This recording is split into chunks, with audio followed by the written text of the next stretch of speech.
Normally ഒരു രാഷ്ട്രീയ party PR വർക്കിനായിട്ട് ആ പാർട്ടിയിലുള്ള നേതാവിന് വേണ്ടിയിട്ടാണ് സ്പെൻഡ് ചെയ്യുക.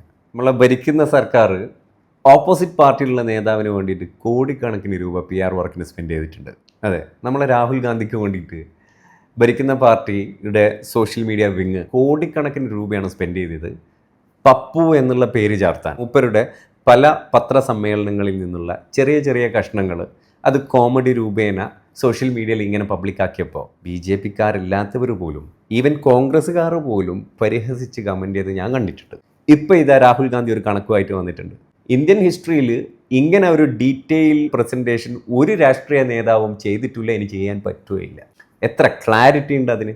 ഇതിനു മുന്നേ തന്നെ പല കാര്യങ്ങളും രാഹുൽ ഗാന്ധി ക്ലിയറായിട്ട് പറഞ്ഞിട്ടുണ്ടായിരുന്നു. അത് ഓരോന്നോരോന്നും നടക്കുന്നുണ്ടായിരുന്നു. അവസാനം ഇലക്ഷൻ കമ്മീഷൻ്റെ ഈ ഒരു കണ്ണടച്ചിരുട്ടാക്കുന്ന സമ്പ്രദായം ക്ലിയറായിട്ട് അങ്ങ് പൊളിച്ച് കാണിച്ചു തന്നിരിക്കുകയാണ്. ഇത് ചെക്ക് ചെയ്യുന്ന ഇൻസ്പെക്ട് ചെയ്യുന്ന ഇലക്ഷൻ കമ്മീഷനിലെ ഓഫീസേഴ്സിന് ഇതൊന്നും മനസ്സിലാവുന്നില്ലേ? ഒരു നാട്ടിൽ ഏത് രാഷ്ട്രീയ പാർട്ടിക്കാണോ മേൽക്കോയ്മ അവിടെ ചെറിയ കള്ളവോട്ട് സമ്പ്രദായമൊക്കെ കാണാറുണ്ട് അല്ലേ? അത് ഏത് പാർട്ടിയും ചെയ്യുന്നുണ്ട്. പക്ഷേ ഇവിടെ ഇത് ചോദ്യം ചെയ്യപ്പെടാൻ കാരണമുണ്ട്. ഇപ്പോൾ UPയിൽ ഒരുപാട് വീടുകൾ ബുൾഡോസർ ഉപയോഗിച്ച് പൊളിച്ചു മാറ്റിയിട്ടുണ്ട്. അതെല്ലാം മുസ്ലിങ്ങളുടെ വീടാണ്. ആ പൊളിച്ചു മാറ്റപ്പെട്ട വീട്ടിലുള്ള ഒരു വ്യക്തിക്കും വോട്ട് ചെയ്യാനുള്ള അവകാശമില്ല. അവരൊക്കെ വോട്ടർമാരായിരുന്നു, അവരിപ്പം വോട്ടർ പട്ടികയിലില്ല. കയ്യൂക്കുള്ളവനിക്ക് അല്ലെങ്കിൽ പവറുള്ളവനിക്ക് തോന്നിയ വോട്ടുകൾ ചെയ്യാം എന്നുള്ളൊരു സംവിധാനത്തിലേക്ക് വന്നു എന്ന് രാഹുൽ ഗാന്ധി ചൂണ്ടിക്കാട്ടുമ്പോൾ നമ്മളത് ചെറുതായിട്ട് തള്ളിക്കളയരുത് കേട്ടോ. പ്രതികരിക്കാൻ ശേഷിയില്ലാത്ത ഇത് കണ്ടു കഴിഞ്ഞാൽ അതുപോലെ എന്തെങ്കിലും ആക്കട്ടെ എന്ന അവസ്ഥയിലേക്ക് ഒരു ജനതയെ മാറ്റാനുള്ള സംവിധാനവും കഴിവുള്ള ആൾക്കാരാണ് ആ പക്ഷത്തിരിക്കുന്നത്. ഒന്നില്ലെങ്കിൽ എന്തെങ്കിലും ഒരു വലിയ ന്യൂസ് കൊണ്ടുവരും, നമ്മളെ ശ്രദ്ധ അങ്ങോട്ടേക്ക് മാറ്റും.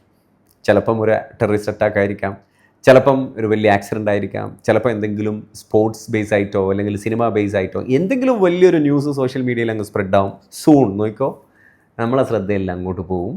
ഒരു പൗരൻ്റെ മൗലികാവകാശത്തെക്കുറിച്ച് ഇത്രയും വൃത്തിയിൽ പറഞ്ഞു തന്ന ഒരു നേതാവിനെ നമ്മൾ മനസ്സിലാക്കുക.